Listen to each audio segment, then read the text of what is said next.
orang-orang yang berjasa kepada masyarakat ni bukan TYB saja, tuan-tuan.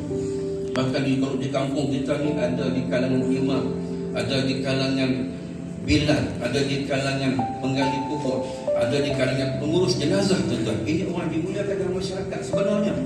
Tapi ramai orang kampung hari ni, tuan-tuan, dia anggap, dia pandang etik, dia pandang biasa, dia pandang tak ada apa. Padahal itulah orang yang paling terakhir bersama dia ketika hujung kehidupannya, tuan-tuan. Tuan-tuan, zaman dulu kalau dengar kata orang meninggal dunia, susah juga nak cari orang menguruskannya. Nak kena pergi cari di masjid, nak kena pergi cari orang tua-tua lama, tuan-tuan. Tapi hari ni alhamdulillah di negara kita Malaysia ni Allah bagi kemudahan banyak bagi kita, tuan-tuan. Hari ni kalau meninggal dunia, meninggal pagi lagi setengah jam sampai dah. Satu grup kumpulan daripada pengurus jenazah, tuan-tuan. Siap dengan van, siap dengan caravan yang besar, boleh siap mandi dalam tu lagi. Mandi dalam tu, kapal semua siap tunggu nak sembahyang masjid. Nak abang kata hari ni petang mudahnya pergi duduk begitu. Kalau boleh lihat tu sekalian, apapun kita patut berbangga dan bersyukur kepada Allah Subhanahu Wa Taala. Kerana Allah pilih, tuan-tuan ni, Allah pilih kita yang ada pada hari ini untuk menjadi orang yang paling akhir menguruskan kehidupan manusia sebenarnya. Jangan rasa gundah gulana, jangan rasa kecil, jangan rasa aku ni takkan kerja takkan tu ya. Sebenarnya pekerjaan tuan-tuan paling mulia di sisi Allah Subhanahu Wa Taala. Fardu kifayah, tuan-tuan.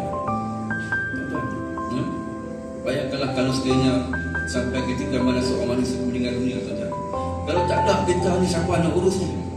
Tuan-tuan, jadi kita lah orang yang terakhir menjadi manusia yang memberi sentuhan terakhir kepada golongan manusia meninggal dunia, tuan-tuan.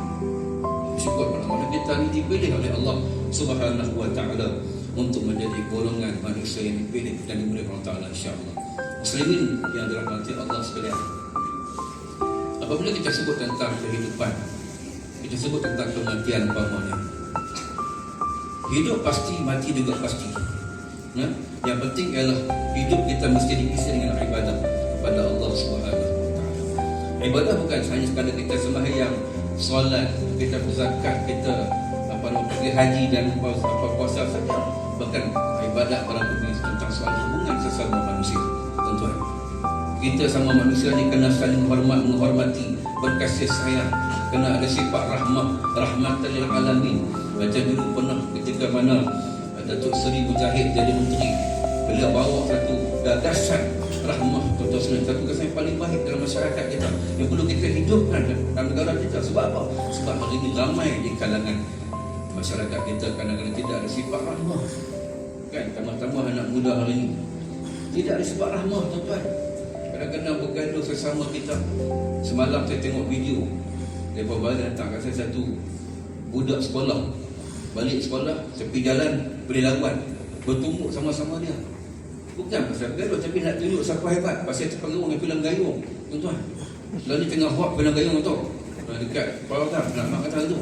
Maknanya ini satu budaya yang tidak ada sifat rahmah di kalangan anak muda pada hari ini. Menjadi tanggungjawab kita bersama untuk memastikan anak-anak muda kita pada hari ini berada dalam keadaan mereka, tuan-tuan, mempunyai sifat kasih di antara mereka.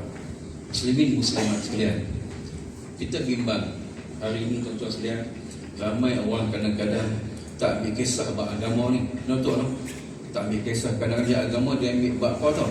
Bab kedua kahwin. Lepas tu dia cepatlah pasal nak cari tu imam, pun kenal tu imam dulu, tuan-tuan. Tapi soal dia tak ambil kisah pun, kan? Sembahyang dia ambil sikit imam, kadang sembahyang pun tidak, puasa pun yang yuk, tak puasa yang yuk, maghrib pagi seluk payung. Nak kata ramai di kalangan kita macam tu hari ni. Kenapa? Sebab kita tak balik kepada muhasabah diri kita bahawa kita akan kembali bertemu Allah Subhanahu Wa Taala. Maka pada waktu itu, inilah sahabat-sahabat kita yang akan menguruskan kita semua, tuan-tuan. Saya baru ni jumpa satu orang cerita kat saya. Dia kata, Ustaz, teruknya masyarakat kita hari ni sampai tu imam tak kenal, tak lagi masjid, Datuk. Masjid punya Allah besar tapi tak lagi, kan? Satu hari isteri melahirkan anak sulung. Bila lahirkan anak sulung, kan, isteri kata, abang besok kita kena buat menuri cukur rambut, kan? Saya kata nak buat menuri, nak panggil siapa? Panggil tu imam lah. bagi Tok Siap, bagi